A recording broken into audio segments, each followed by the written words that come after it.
Welcome back to the IBFP. Here's your host, Boxing New.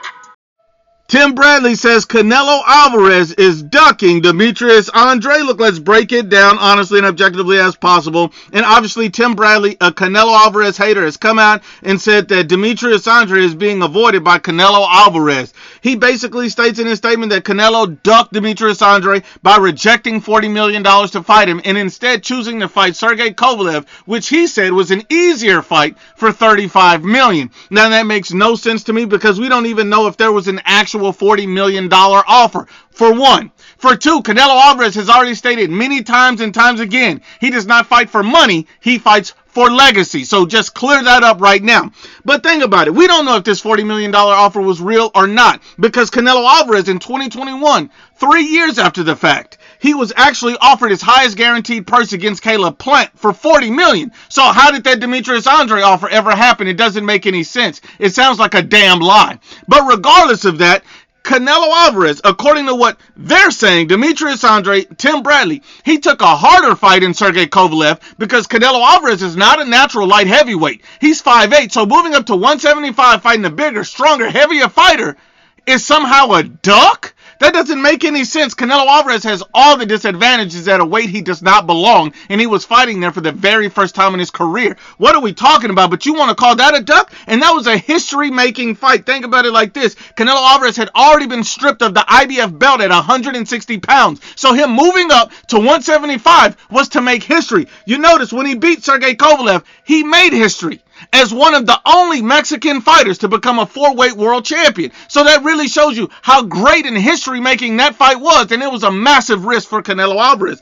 Sergey Kovalev at that time was a better fighter than Demetrius Andrade, a Hall of Famer, a guy who'd already beat world champions. Demetrius Andrade has still, to this day, never beat a world champion. I mean, let's be honest and unbiased. Even Eddie Hearn, Demetrius Andrade's own promoter at the time, stated, and I quote, "You can't criticize Canelo for fighting Sergey Kovalev.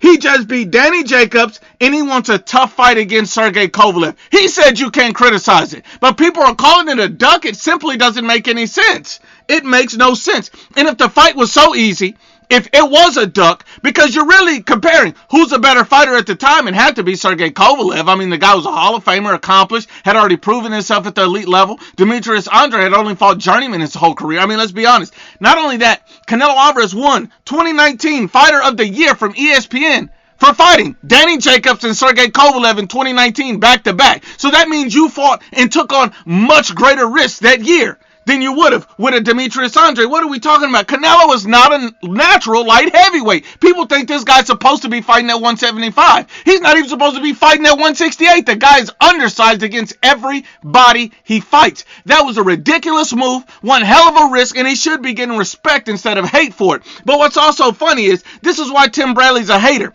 because he don't like to keep the same energy. He don't like to be honest and unbiased, because if you are honest and unbiased, you tell the truth about Demetrius Andrade. Demetrius Andrade is physically a light heavyweight. This guy is just the same size, if not slightly bigger than Dimitri Bivol.